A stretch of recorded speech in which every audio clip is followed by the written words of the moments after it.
El lado activo del infinito. Parte 9. Sean bienvenidos.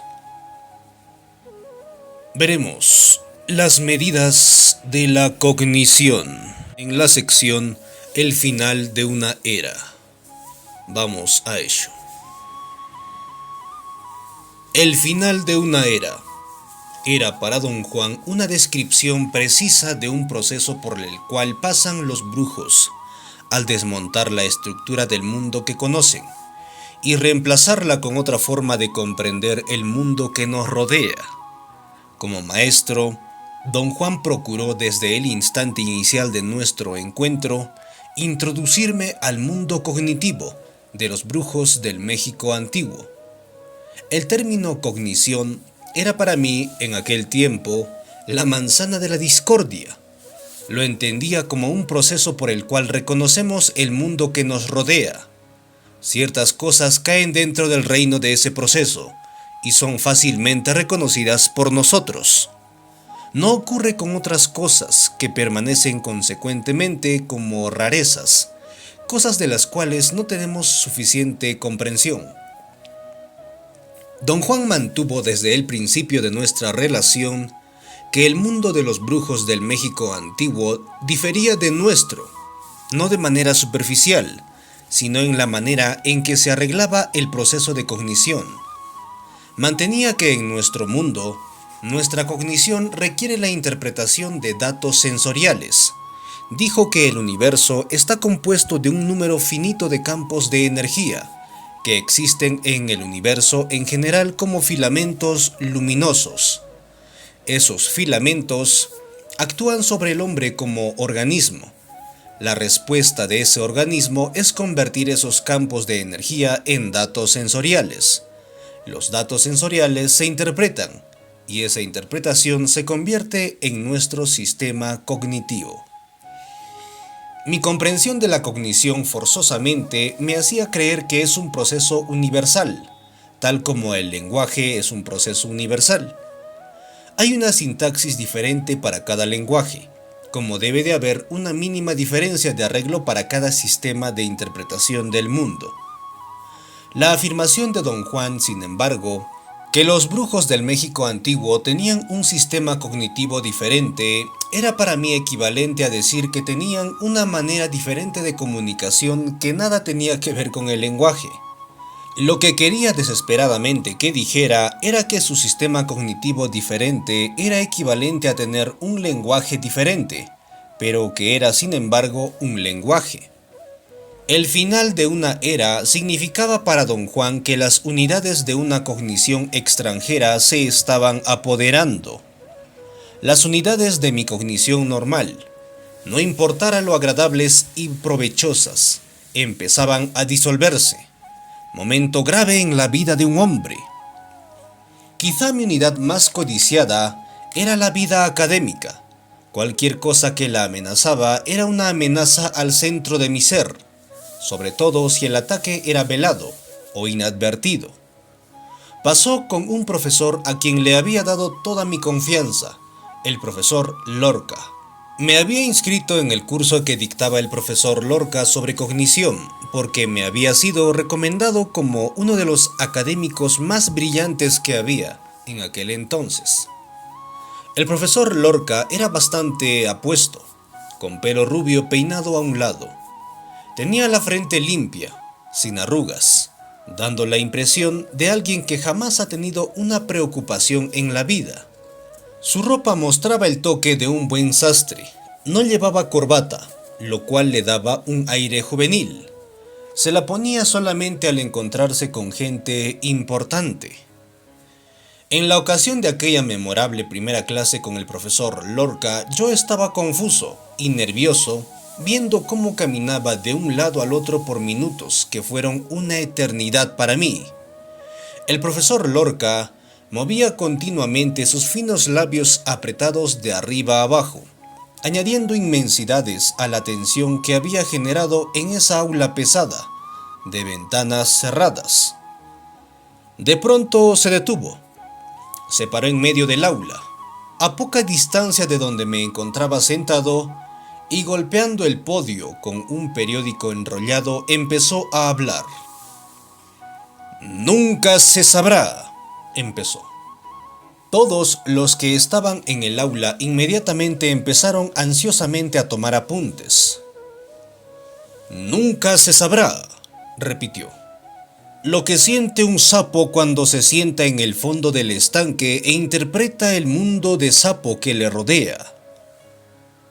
Su voz conllevaba una tremenda fuerza y finalidad. «Entonces, ¿qué creen que es esto?». Agitó el periódico por encima de su cabeza. Continuó leyéndole a la clase un artículo del periódico en que se reportaba el trabajo de un biólogo. «Este artículo demuestra la negligencia del periodista, que obviamente citó mal al científico», afirmó el profesor Lorca con la autoridad de un catedrático. «Un científico, no importa lo descuidado que sea, nunca se permitiría antropomorfizar los resultados de su investigación, a no ser que sea un baboso». Con esto como introducción, presentó una conferencia brillantísima sobre la calidad insular de nuestro sistema cognitivo, o del sistema cognitivo de cualquier otro organismo. Me introdujo en aquella conferencia inicial a una andanada de nuevas ideas, y las hizo extraordinariamente fáciles de utilizar. La idea más novedosa para mí era que cada individuo de cada especie sobre la Tierra interpreta el mundo que lo rodea usando datos que le llegan a través de sus sentidos especializados. Afirmó que los seres humanos no pueden ni siquiera imaginarse, por ejemplo, lo que debe ser estar en un mundo regido por la ecolocalización, como el mundo del murciélago, donde cualquier punto de referencia inferido es imposible de concebir para la mente humana. Dejó muy claro que desde ese punto de vista no existían dos sistemas cognitivos que pudieran asemejarse entre especies. Al salir del salón final de la conferencia de hora y media, sentía que la brillantez de la mente del profesor Lorca me había tumbado. Desde ese momento, era su más devoto admirador. Encontraba sus conferencias más que estimulantes y provocativas al pensamiento. Las suyas eran las únicas conferencias que esperaba ansiosamente. Todas sus excentricidades no me importaban para nada en comparación con su excelencia como maestro y como pensador innovador en el campo de la psicología. Cuando primero asistí a las clases del profesor Lorca, llevaba casi 2 años trabajando con don Juan Matus. Era ya un patrón de comportamiento bien establecido, acostumbrado como estaba a las rutinas, de contarle a don Juan todo lo que me pasaba en mi mundo cotidiano. En la primera oportunidad que se presentó, le relaté lo que estaba sucediendo con el profesor Lorca. Puse al profesor Lorca por las nubes, y le dije a don Juan sin vergüenza alguna que el profesor Lorca era mi modelo. Don Juan se mostró aparentemente muy impresionado por mi despliegue de admiración. Sin embargo, me hizo una extraña advertencia. «No admires a la gente desde la distancia. Esa es la manera más segura de crear seres mitológicos. Acércate a tu profesor, habla con él, ve cómo es como hombre, ponlo a prueba. Si el comportamiento de tu profesor es resultado de su convicción de que es un ser que se va a morir, entonces todo lo que haga, no importa cuán extraño, debe ser premeditado y final. Si lo que dice termina siendo palabras, no vale nada». Me sentí terriblemente insultado por lo que consideraba ser una insensibilidad de don Juan. Pensé que a lo mejor estaba un poco celoso de los sentimientos de admiración que tenía yo por el profesor Lorca. Una vez que ese pensamiento se formuló en mi mente, me sentí aliviado, lo comprendí todo. Dígame, don Juan, dije para terminar la conversación por otras vías. ¿Qué es un ser que va a morir en verdad? Lo he oído hablar de eso tantas veces, pero no me lo ha definido nunca realmente. Los seres humanos son seres que van a morir, dijo. Los brujos firmemente mantienen que la sola manera de agarrarnos del mundo y de lo que en él hacemos es aceptando totalmente que somos seres que vamos camino a la muerte. Sin esta aceptación básica, nuestras vidas, nuestros quehaceres y el mundo en que vivimos son asuntos inmanejables. ¿Pero es la mera aceptación de esto de tal alcance? Pregunté en tono de casi protesta. Créemelo, dijo don Juan sonriendo. Pero no es en la mera aceptación donde está el truco. Tenemos que encarnar esa aceptación y vivirla plenamente. Los brujos, a través de los años, han dicho que la vista de nuestra muerte es la vista que produce más sobriedad. Lo que está mal con nosotros los seres humanos, y que ha estado mal desde el tiempo inmemorial, es que sin declararlo en tantas palabras, creemos que hemos entrado en el reino de la inmortalidad. Nos comportamos como si nunca fuéramos a morir. Una arrogancia infantil. Pero aún más injuriante que ese sentimiento de inmortalidad es lo que lo acompaña, la sensación de que podemos absorber todo este inconcebible universo con la mente. Una yuxtaposición fatal de ideas me tenía atado despiadadamente. La sabiduría de don Juan y el conocimiento del profesor Lorca. Ambas eran difíciles, oscuras, seductoras y lo abarcaban todo. No había nada que hacer más que seguir el curso donde me llevara. Seguí al pie de la letra la sugerencia de don Juan, de acercarme al profesor Lorca. Intenté todo el semestre acercarme a él, hablar con él. Iba religiosamente a su oficina durante las horas en que estaba allí, pero nunca parecía tener tiempo para mí. Sin embargo, aunque no podía hablar con él, lo admiraba imparcialmente. Hasta llegué a aceptar que nunca iba a hablar conmigo. No me importaba. Lo que importaba eran las ideas que recolectaba de sus magníficas clases. Le hice un reporte a don Juan acerca de todos mis hallazgos intelectuales. Había leído extensamente sobre la cognición. Don Juan me animó más que nunca a establecer contacto directo con la fuente de mi revolución intelectual. Es imprescindible que hables con él, me dijo en una voz un tanto urgente. Los brujos no admiran a la gente en el vacío. Les hablan, los conocen, establecen puntos de referencia, comparan. Lo que estás haciendo es un poco infantil. Admiras a lo lejos. Es como lo que pasa con un hombre que le tiene miedo a las mujeres. Finalmente, sus gónadas dominan su miedo y le exigen que adore a la primera mujer que le dice hola. Hice un doble esfuerzo por acercarme al profesor Lorca, pero era como una fortaleza impenetrable.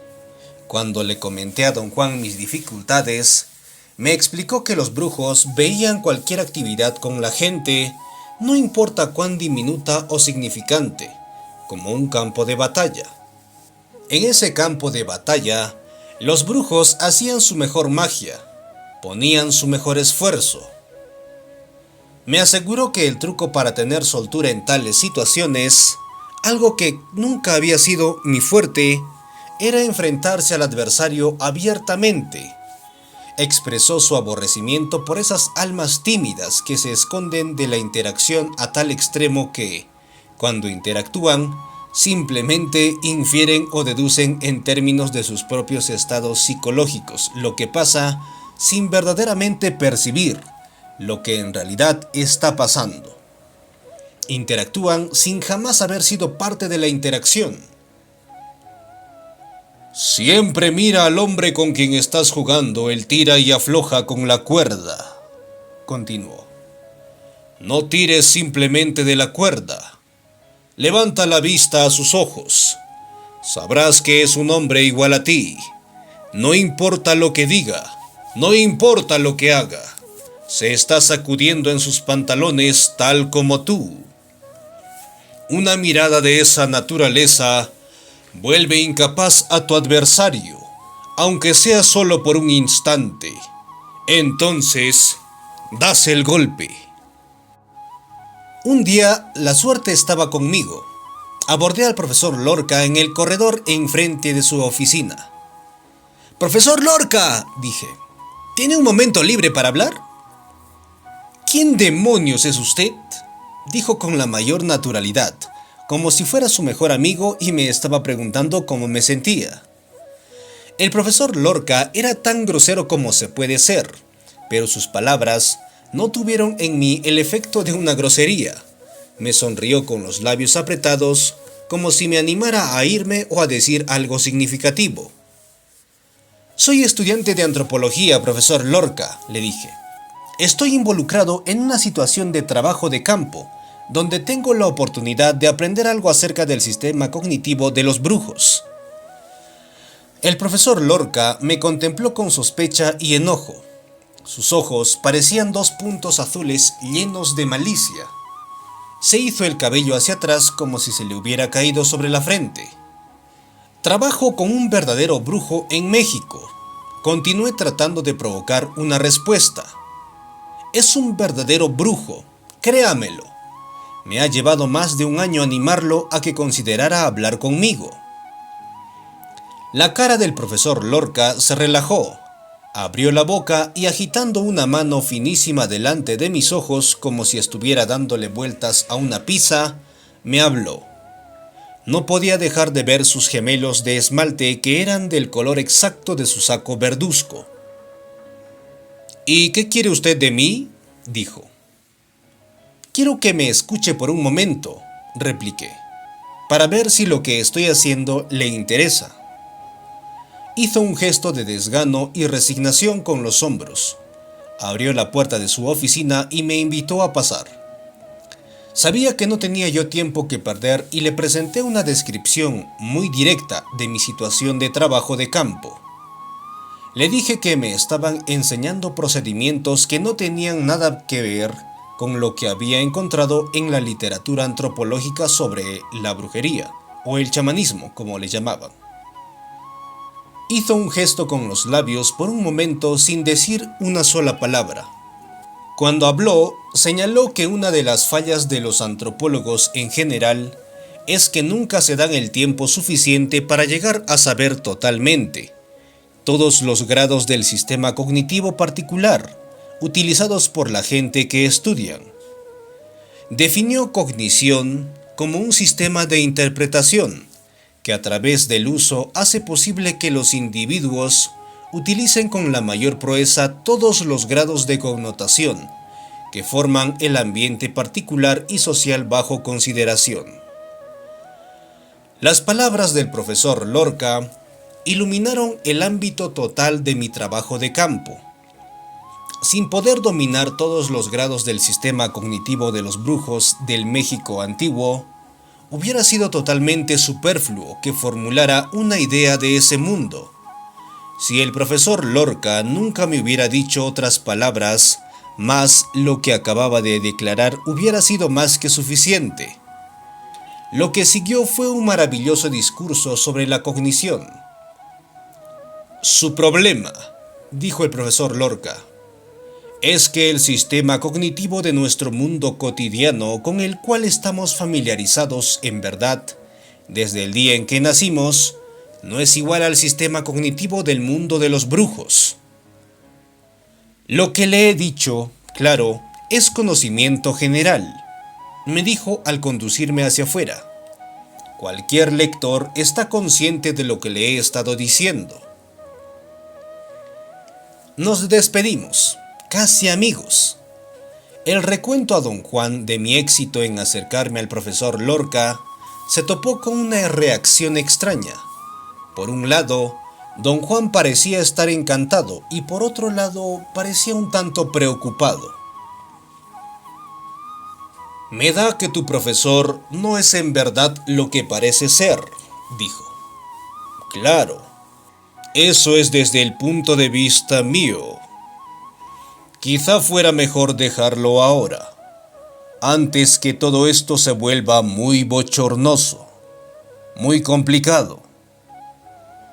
Una de las artes más elevadas de los brujos es saber cuándo detenerse. Me parece que has conseguido todo lo que se puede de tu profesor. De inmediato reaccioné con un tiroteo de defensas a favor del profesor Lorca. Don Juan me tranquilizó. Me dijo que no era su intención criticar o juzgar a nadie, pero que en su conocimiento muy poca gente sabe cuándo retirarse, y aún menos sabe cómo utilizar su conocimiento. A pesar de las advertencias de don Juan, no me detuve. Por el contrario, me convertí en el estudiante, el seguidor, el admirador más fiel del profesor Lorca. Su interés en mi trabajo parecía ser genuino, aunque se sentía infinitamente frustrado por mi apatía e incapacidad para formular conceptos bien definidos acerca del sistema cognitivo del mundo de los brujos. Un día el profesor Lorca me formuló el concepto de visitante científico a otro mundo cognitivo. Reconoció que estaba dispuesto a ser imparcial y darle vueltas como científico social a la posibilidad de un sistema cognitivo diferente. Se imaginó una investigación en que los protocolos serían reunidos y analizados. Los problemas de la cognición serían concebidos y dados a brujos a quienes yo conocía, para medir, por ejemplo, su capacidad de enfocar su cognición sobre dos aspectos diversos de comportamiento. Pensaba que la prueba empezaría con un sencillo paradigma en el que intentaran comprender y retener un texto escrito que iban a estar leyendo mientras jugaban al póker. La prueba iba a intensificarse para medir, por ejemplo, su capacidad de enfocar su cognición sobre cosas complejas que se les dirían mientras dormían, entre otras cosas. El profesor Lorca quería que se llevara a cabo un análisis lingüístico de lo que emitían. Quería una medida real de sus respuestas en términos de su velocidad y precisión, y otras variables que se hicieran manifiestas al progresar el proyecto. Don Juan verdaderamente se partió de risa cuando le conté de las propuestas del profesor Lorca de medir la cognición de los brujos. Ahora sí que me gusta tu profesor, dijo. Pero no puedes hablar en serio de esta idea de medir nuestra cognición. ¿Qué sacaría tu profesor de medir nuestras respuestas? Llegará a la conclusión de que somos un montón de idiotas, porque es lo que somos. No podemos ser más inteligentes, más veloces que el hombre ordinario. No es culpa de él, sin embargo, pensar que puede hacer medidas de cognición de un mundo al otro. La culpa es tuya. Has fallado al no expresarle a tu profesor que cuando los brujos hablan del mundo cognitivo de los brujos del México antiguo, están hablando de cosas que no tienen un equivalente en el mundo cotidiano. Por ejemplo, percibir la energía directamente como fluye en el universo es una unidad de cognición por la cual los brujos viven. Ven cómo fluye la energía y siguen su flujo. Si su flujo se encuentra con obstáculos, se alejan o hacen algo totalmente diferente. Los brujos ven líneas en el universo. Su arte o su tarea es escoger la línea que los va a conducir en términos de percepción a regiones sin nombre. Podrías decir que los brujos reaccionan inmediatamente a las líneas del universo. Ven a los seres humanos como bolas luminosas y buscan en ellos su flujo de energía. Desde luego, reaccionan al instante al ver esto. Es parte de su cognición. Le dije a don Juan que para nada podía hablarle al profesor Lorca de esto, porque no había hecho ninguna de las cosas que él estaba describiendo. Mi cognición seguía igual. «Ah», exclamó, «es que simplemente no has tenido tiempo todavía para incorporar las unidades de cognición del mundo de los brujos». Salí de la casa de don Juan más confuso que nunca. Había una voz dentro de mí que verdaderamente me exigía terminar mis tratos con el profesor Lorca. Comprendí cuánta razón tenía don Juan al decirme que las practicalidades en que se interesaban los científicos eran conducentes a construir máquinas cada vez más complejas. No eran las practicalidades que cambian el curso de la vida de un individuo.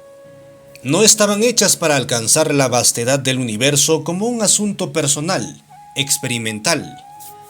Las estupendas máquinas que existen o las que están en proceso eran asuntos culturales y los logros tenían que disfrutarse indirectamente, aun por los creadores de las máquinas mismas. Su única ganancia era económica. Al señalarme todo esto, don Juan había logrado colocarme en un estado de ánimo de mayor curiosidad. Empecé realmente a cuestionar las ideas del profesor Lorca, algo que no había hecho hasta entonces. A la vez, el profesor Lorca emitía verdades asombrosas sobre la cognición. Cada declaración era más severa que la precedía y como resultado más penetrante. Al final de mi segundo semestre con el profesor Lorca, había llegado a un callejón sin salida. No había manera en el mundo que creara un puente entre dos líneas de pensamiento, la de don Juan y la del profesor Lorca. Iban por senderos paralelos. Comprendí el objetivo del profesor Lorca, de querer cualificar y cuantificar el estudio de la cognición. La cibernética se asomaba como nueva disciplina, y el aspecto práctico de los estudios de la cognición era una realidad. Pero también lo era el mundo de don Juan, que no podía medirse con las herramientas normales de la cognición. Había tenido el privilegio de atestiguarlo en las acciones de don Juan, pero no lo había experimentado yo mismo. Sentía que esto era el obstáculo que hacía que el puente entre estos dos mundos fuera imposible. Le comenté todo esto a don Juan durante una de mis visitas. Dijo que lo que yo consideraba como obstáculo y por consecuencia el factor que hacía imposible el puente entre estos dos mundos no era acertado. A su manera de ver, la falla era algo que abarcaba mucho más que las circunstancias individuales de un solo hombre. «Quizá puedas acordarte de lo que te dije acerca de una de las mayores fallas que tenemos como seres humanos ordinarios», dijo. No podía recordar nada en particular. Me había señalado tantas fallas que nos afectaban como seres humanos ordinarios que la mente me daba vueltas. «Usted está exigiendo algo muy específico», dije, «y no puedo dar con ello». «La gran falla a la que me refiero es algo que tienes que recordar en cada segundo de tu existencia. Para mí es la cuestión de las cuestiones, que te voy a repetir una y otra vez, hasta que se te salga por las orejas». Después de un largo minuto me di por vencido. «Somos seres humanos que vamos camino a la muerte», dijo. «No somos inmortales, pero nos comportamos como si lo fuéramos. Esta es la falla que nos tumba como individuos y nos va a tumbar como especie algún día. Don Juan declaró que la ventaja que tienen los brujos sobre sus congéneres comunes es que ellos saben que son seres que van camino a la muerte y no se permiten desviarse de ese conocimiento. Enfatizó que un esfuerzo enorme tiene que emplearse para obtener y mantener ese conocimiento como certeza total. Pero, ¿por qué es tan difícil admitir algo que es tan verdadero?, pregunté, confundido por la magnitud de nuestra contradicción interna. No es en realidad culpa del hombre, dijo en tono conciliatorio. Algún día te contaré más acerca de las fuerzas que llevan al hombre a comportarse como un estúpido. No había nada más que decir. El silencio que siguió fue siniestro. Ni siquiera quería saber a qué fuerzas se refería don Juan. No es una proeza maravillosa evaluar a tu profesor a la distancia, siguió don Juan. Es un científico inmortal. Nunca va a morirse, y cuando se trata de las preocupaciones de la muerte, estoy seguro de que ya se ocupó de todo. Tiene su parcela en el cementerio y una fuerte póliza de seguros para su familia. Habiendo cumplido con esos 2 mandatos, ya no tiene que pensar en la muerte, solo piensa en su trabajo. El profesor Lorca es sensato cuando habla, continuó don Juan, porque tiene la preparación para usar las palabras acertadamente, pero no está preparado para tomarse en serio como un hombre que va a morir. Como es inmortal, no sabría hacerlo. No hace ninguna diferencia que los científicos construyan máquinas complejas. Las máquinas no pueden de ninguna manera ayudarle a nadie a enfrentarse a la cita inevitable, la cita con el infinito. El nahual Julián me contaba, siguió, de los generales conquistadores de la Roma antigua. Cuando regresaban victoriosos, se organizaban desfiles gigantescos para rendirles honores, mostrando los tesoros que habían ganado y los pueblos derrotados que habían convertido en esclavos. Los conquistadores desfilaban llevados en sus carrozas de guerra. Acompañándolos había siempre un esclavo, cuya faena era susurrarles al oído que toda fama y toda gloria es simplemente transitoria. Si somos victoriosos de alguna manera, continuó, no tenemos a nadie que nos vaya susurrando que nuestras victorias son fugaces. Los brujos, sin embargo, tienen una ventaja. Como seres camino a la muerte, tienen a alguien susurrándoles en el oído que todo es efímero. El susurrador es la muerte, la consejera infalible, la única que nunca te va a mentir. Fin de la parte 9 y fin de las medidas de la cognición en la sección El final de una era. Gracias por acompañarnos en esta sección. Bien, nos encontraremos con la siguiente parte en una próxima entrega. Agradeciendo. Y la parte final de la sección El final de una era. Pues bien, gracias por acompañarnos, un abrazo a la distancia y adiós.